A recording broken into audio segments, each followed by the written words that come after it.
For many years, he wrote a newspaper column that you surely read in more than 500 newspapers across the country and generated thousands of letters from readers who thought he should be fired occasionally. Despite that, Dave Barry won the Pulitzer Prize for commentary. He's written more than 40 books, and now he's sharing his memoir. It's called Class Clown, the memoirs of a professional wise ass, how I went 77 years without growing up. And Dave joins us this morning. Hey, Dave.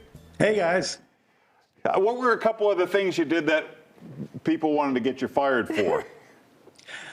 Well, I made fun of things. Like at one point, I made a mistake I wrote a column, "Don't ever do this," making fun of North Dakota. And I got angry letters from everybody in the state of North Dakota, which is nearly 115 people. And at one point, they got even. The North Dakotans got even. They invited me to North Dakota, to Grand Forks, North Dakota in January, and dedicated a sewage lifting station in my honor, which is still there. You can go see it.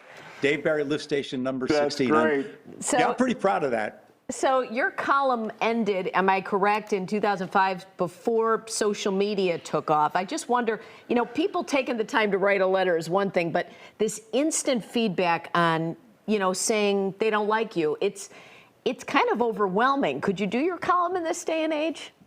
Yeah, it's different. It's a little terrifying. I actually liked getting negative letters from readers. I would use that to, like I wrote a column once, again, don't ever do this, criticizing Neil Diamond a little bit, just a little bit, for the lyric where he says, "No one heard it all, not even the chair." And I'm like, of course it didn't hear you. Yeah. It's a chair, Neil. But I got all this hate mail from the Neil Diamond people, and I can write another column about the hate mail, and then that would get mail from the people who are on my team, So in a way, but you're right. Like now, where everything you write and instantly online, there's a million responses. It's a little intimidating. Yeah. Now, correct me if I'm wrong. Your dad was a minister. That does not sound like a kid who's going off into a successful career of comedy. Yeah, my dad was a Presbyterian minister. His dad was a Presbyterian minister. I'm going to hell. But he was a great dad, and he was a Presbyterian minister, good guy. It just didn't take with me. I was a class clown. Yeah, but that doesn't sound like a guy who would have a great sense of humor. But maybe he did. I don't know. Where did this all come from? But my dad did have a good sense of humor. My mom was really funny. My mom was like, I grew up in the 50s. I'm old. And my mom was like a housewife in the 50s when that's what they called women who took care of their kids. But she was like funny, edgy funny. Like there was a pond behind our house.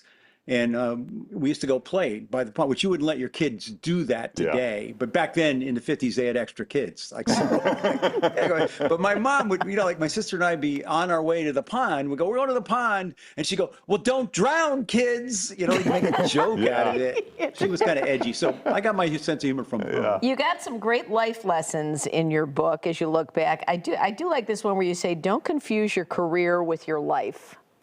Yeah, and that's a mistake I think a lot of us make, where you sort of forget that eventually your career is going to end, and whatever you got, money and fame and whatever you got, it's not going to be as important in the end as the people you love, which is a corny thing to say, but it's absolutely true. This other one is a great one. It's always been a test of mine about how people treat waiters.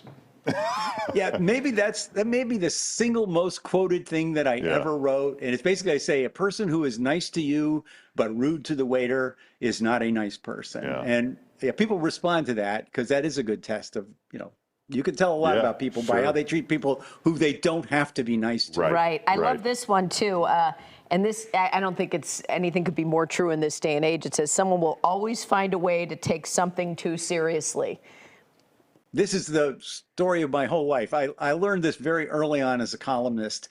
You cannot write or say anything that does not offend somebody. Yes. You can't let that guide everything you do, everything you write, everything you think. Somebody's always going to be offended by you because there's people, I call them the humor impaired. We just don't get that. We don't have to take everything seriously all of the time. Yeah. Here's another one that I've seen in other forms and other places, but your friends will love you no matter what. You don't have to explain yourself to them. You're true friends.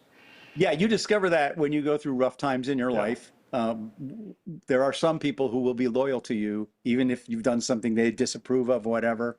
those are your real friends. So would you consider Stephen King among your true friends? I know you guys played in a band for years, and are you guys really close? Stephen, we are in a band. We're called the Rock Bottom Remainders, and we still play sometimes, even though nobody actually asks us to. Our Roy Blunt Jr. is a member. I'm singing there. Roy Blunt Jr. is a member of our band. He describes our genre as hard listening music. But yes, Stephen King is a member of this band, has been since the beginning. 1992 is when we first formed, and Stephen and I are friends. I mean, I don't talk to him every day, but he's a great guy. I love him, and yes, he's a friend. And he's very smart, very funny. He is a little bit strange sometimes, but he's a great guy. Oh, that's great. Well, you know, the book is Class Clown, the memoirs of a professional wise ass. Can we say that? Yeah. How I went 77 years without growing up. You can check out Dave's site and socials for more. Thanks for joining us, Thanks, Dave. Thanks for having me. Appreciate it. Take care.